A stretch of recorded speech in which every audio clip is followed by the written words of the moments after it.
మల్లేశ్వరంలో వర్షం పడుతుందో చూసారా.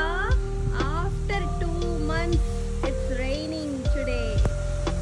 సో చాలా చాలా ఎక్సైటింగ్గా ఉంది అండ్ వెదర్ కూడా సో ప్లెజెంట్గా ఉంది. చూసారా గార్డెన్.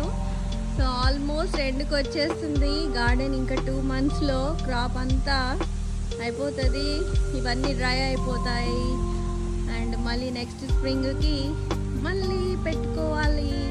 కానీ ఇప్పుడు భలే ఉంది కదా, ట్రెల్లీస్ అన్నీ కవర్ అయిపోయి గ్రీన్గా అండ్ గార్డెన్ గ్రాస్, ఈ వెదరు ఎంత బాగుందో అసలు. సో కొత్తగా ఈ పాత్వే యాడ్ చేయించాను గార్డెన్లో. సో చూసారు కదా. అండ్ నా ప్లూమెరియా ప్లాంట్ చూసారా ఎంత బాగా పెరిగిందో. ఇలాంటివి ఇంకా 3 ఉన్నాయి.